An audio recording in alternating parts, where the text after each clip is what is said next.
The BFG by Roald Dahl. Chapter 19. The Queen. Dawn came at last, and the rim of a lemon-coloured sun rose up behind the rooftop somewhere behind Victoria Station. A while later, Sophie felt a little of its warmth on her back and was grateful. In the distance, she heard a church clock striking. She counted the strikes. Bong, bong, bong, bong, bong, bong, bong. There were 7. She found it almost impossible to believe that she, Sophie, a little orphan of no real importance in the world, was at this moment actually sitting high above the ground on the windowsill of the Queen of England's bedroom, with the Queen herself asleep in there behind the curtain not more than 5 yards away. The very idea of it was absurd. No one had ever done such a thing before, and it was a terrifying thing to be doing. What would happen if the dream didn't work? No one, least of all the Queen, would believe a word of her story. It seemed possible that nobody had ever woken up to find a small child sitting behind the curtains on his or her windowsill. The Queen was bound to get a shock. Who wouldn't? With all the patience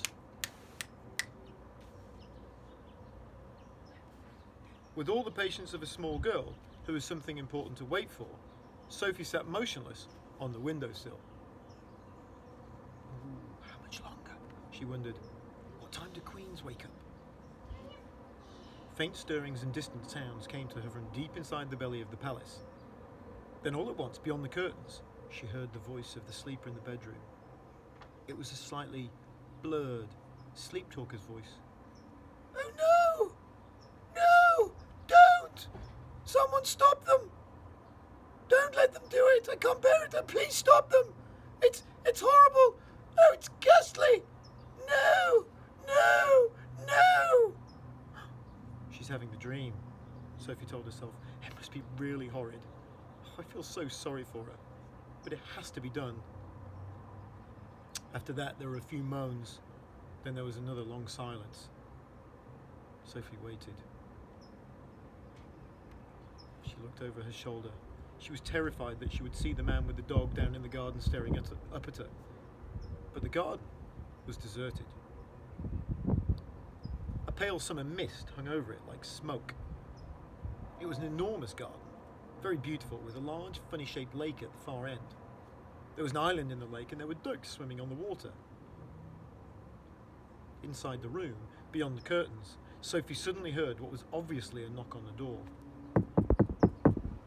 She heard the doorknob being turned. She heard someone entering the room.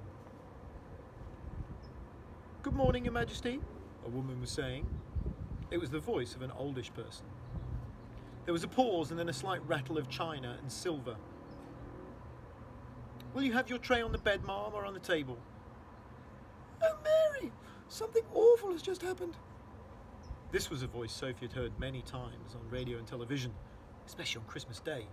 It was a very well-known voice. "Oh, whatever is it, Mom?" "I've just had the most frightful dream. It was a nightmare. It was awful." "Oh, I am sorry, Mom. But don't be distressed. You're awake now and it will go away.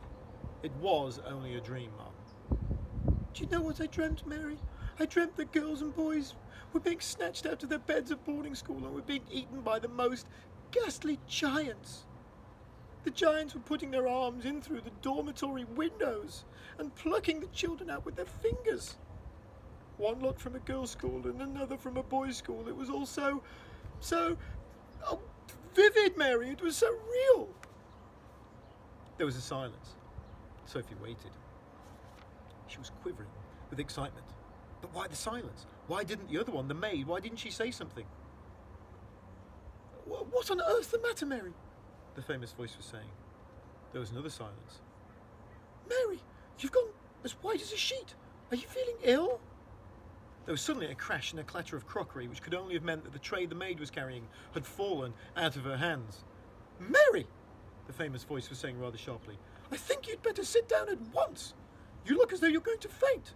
You really mustn't take it so hard just because I've had an awful dream.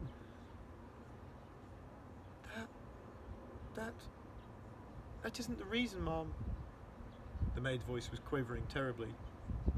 Then for heaven's sake, what is the reason? I'm very sorry about the tray, Mom. Oh, don't worry about the tray. What on earth was it that made you drop it? Why did you go white as a ghost all of a sudden? You haven't seen the papers yet, have you, Mom? No, what do they say? Sophie heard the rustling of a newspaper as it was being handed over. It's like the very dream you had in the night, Mom. Rubbish, Mary. Where is it? On the front page, Mom. It's the big headlines. Great Scott! 18 girls vanish mysteriously from their beds at Roe Eden School. 14 boys disappear from Eton. Bones are found underneath dormitory windows. Then there was a pause, punctuated by when the famous voice as the newspaper article was clearly being read and digested. Oh, how ghastly! It's absolutely frightful! Bones under the windows! What could have happened? Oh, those poor children! But, Mom, don't you see, Mom? See what, Mary? Those children were taken away almost exactly as you dreamt it, Mom. Not by giants, Mary. No, Mom, but the bit about the girls and boys disappearing from their dormitories, you dreamt it so clearly, and then it actually happened. That's why I came over all queer, Mom.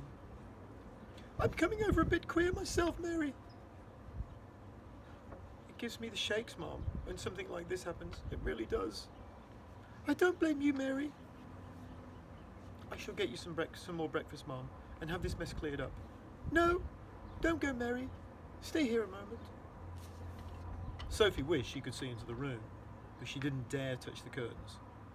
The famous voice began speaking again. I really did dream about those children, Mary. It was clear as crystal. I know you did, Mom. I don't know how giants got into it. That was rubbish. Shall I draw the curtains, Mom? Then we shall all feel better. It's a lovely day. Please do. With a swish, the great curtains were pulled aside. Whoosh! Ah! The maid screamed. Sophie froze to the window ledge. The Queen, sitting up in her bed with the Times on her lap, glanced up sharply. Now it was her turn to freeze. She didn't scream as the maid had done. Queens are far too self-controlled for that. She simply sat there, staring wide-eyed and white-faced at the small girl who was perched on her windowsill in a nightie. Sophie was petrified.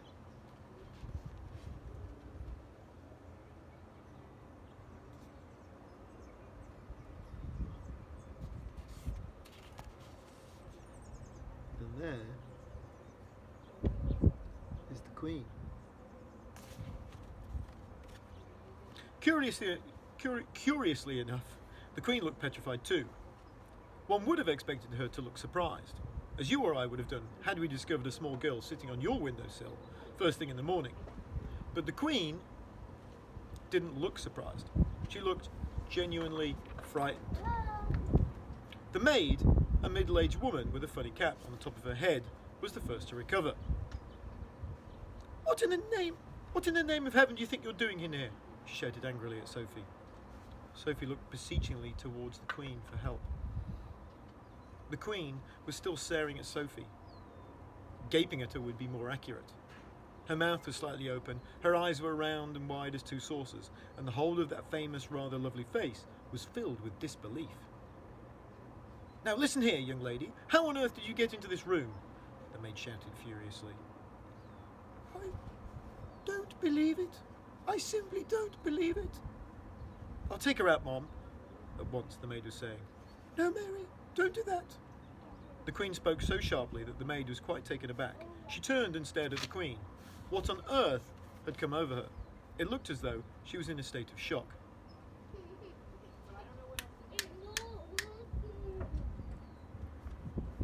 Are you all right, Mom? The maid was saying. When the Queen spoke again, it was in a strange, strangled sort of whisper. Tell me, Mary, tell me quite truthfully, is there really a little girl sitting on my windowsill, or am I dreaming?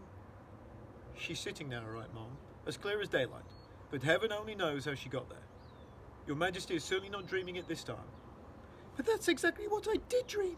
I dreamt that as well. I dreamt there would be a little girl sitting on my windowsill in her nightie, and she would talk to me. The maid, with her hands clapped across her starch white bosom, was staring at her mistress with a look of absolute disbelief on her face.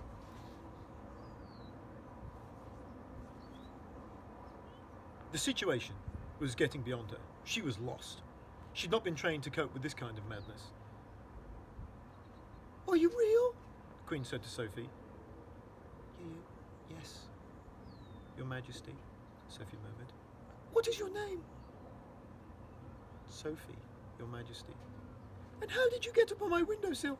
No, don't answer that. I dreamt that a giant put you up there. He did, Your Majesty. Ah! The maid gave a howl of anguish and clasped her hands over her face. Control yourself, Mary, the Queen said sharply. Then to Sophie, she said, You are not serious about the giants, are you? Oh, yes, Your Majesty. He's out there in the garden now. Is he indeed? The sheer absurdity of it all was helping her to regain her composure. So he's in the garden, is he? She said, smiling a little. And there is Sophie.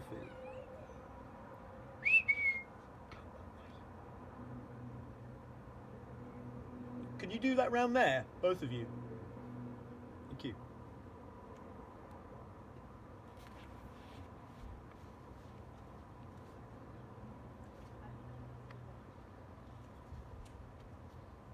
He is a good giant, Your Majesty.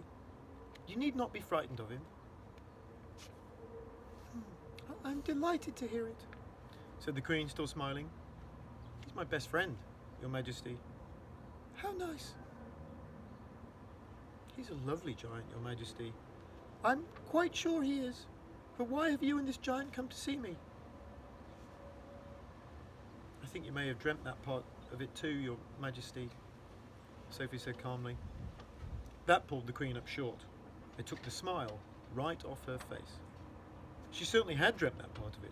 She was remembering now how at the end of her dream it had said that a little girl and a big friendly giant would come and show her how to find the 9 horrible man-eating giants. But be careful, the Queen told herself. Keep very calm, because this is surely not far from the place where madness begins. You did dream that, didn't you, Your Majesty? Sophie said. The maid was out of it now. She just stood there, goggling. Yes, now you come to mention it, I did. But how do you know what I dreamt? It's a very long story, Your Majesty. Would you like me to call the big friendly giant? The Queen looked at the child. The child looked straight back at the Queen, her face open and quite serious. The Queen simply didn't know what to make of it. Was someone pulling her leg? She wondered. Shall I call him for you? You'll like him very much. The Queen took a deep breath.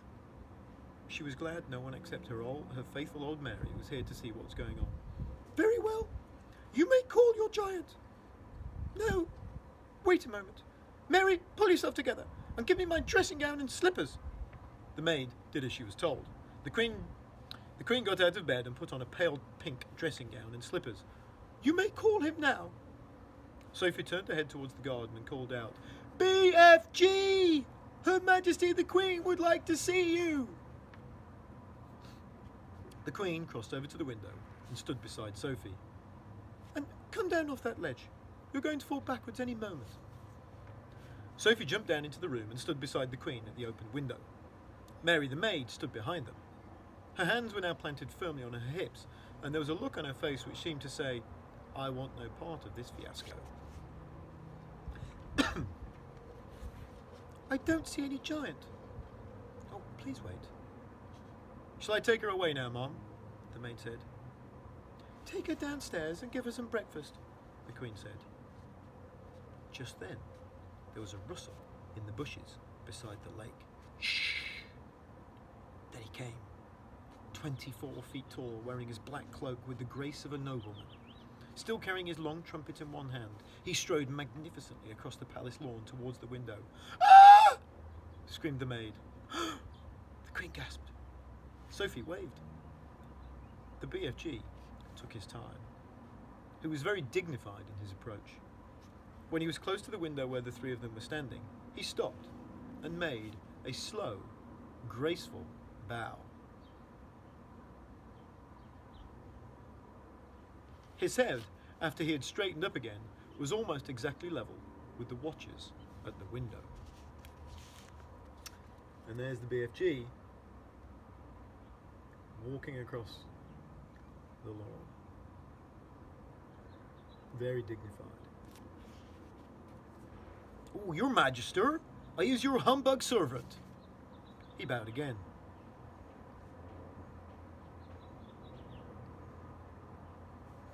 Considering she was meeting the giant for a first time in her life, the Queen remained astonishingly self-composed. "We are very pleased to meet you," she said. Down below, a gardener was coming across the lawn with a wheelbarrow. He caught sight of the BFG's legs over to his left. His gaze travelled slowly upwards along the entire height of his enormous body. He gripped the handles of the wheelbarrow. He swayed, he tottered, then he keeled over, on the grass, in a dead faint. Nobody noticed him. "Oh Magister, oh Queen, oh Monarcher, oh Golden Sovereign, oh Ruler of Straight Lines, oh Sultana, I've come here with my little friend Sophie, to give you a..." The BFG hesitated, searching for the word. "To give me what?" the Queen said. "A sistance," the BFG said, beaming. The Queen looked puzzled. "He sometimes speaks a bit funny, Your Majesty," Sophie said. "He never went to school." "Then we must send him to school," the Queen said. "We have some very good schools in this country." "Oh, I have some secrets to tell Your Magister," the BFG said. "I should be delighted to hear them, but not in my dressing gown." "Oh, shall you wish to get dressed, Ma'am?" the maid said. "Have either of you had breakfast?" the Queen said. "Oh, could we?" Sophie cried. "Oh, please, I haven't eaten a thing since yesterday. I was about to have mine, but Mary dropped it." The maid gulped. "I imagine we have more food in the palace," the Queen said, speaking to the BFG. "Perhaps you and your little friend would care to join me?" There's the BFG talking to the Queen. "Oh, will it be repulsant snozzcumbers, Magister?" the BFG asked. "Will it be what?" "Stinky snozzcumbers." What is he talking about? It sounds like a rude word to me." She turned to the maid and said, "Mary, ask them to serve breakfast for 3 in the... I think it had better be the ballroom. That is the highest ceiling." To the BFG, she said, "I'm afraid you will have to go through the door on your hands and knees. I shall send someone to show you the way." The BFG reached up and lifted Sophie out of the window. "Oh, you and I's leaving Her Magister alone to get dressed." "No, leave the little girl with me," the Queen said. "We'll have to find something for her to put on. She can't have breakfast in her nightie." The BFG returned Sophie to the bedroom. "Can we have sausages, Your Majesty? And bacon and fried eggs?" asked Sophie.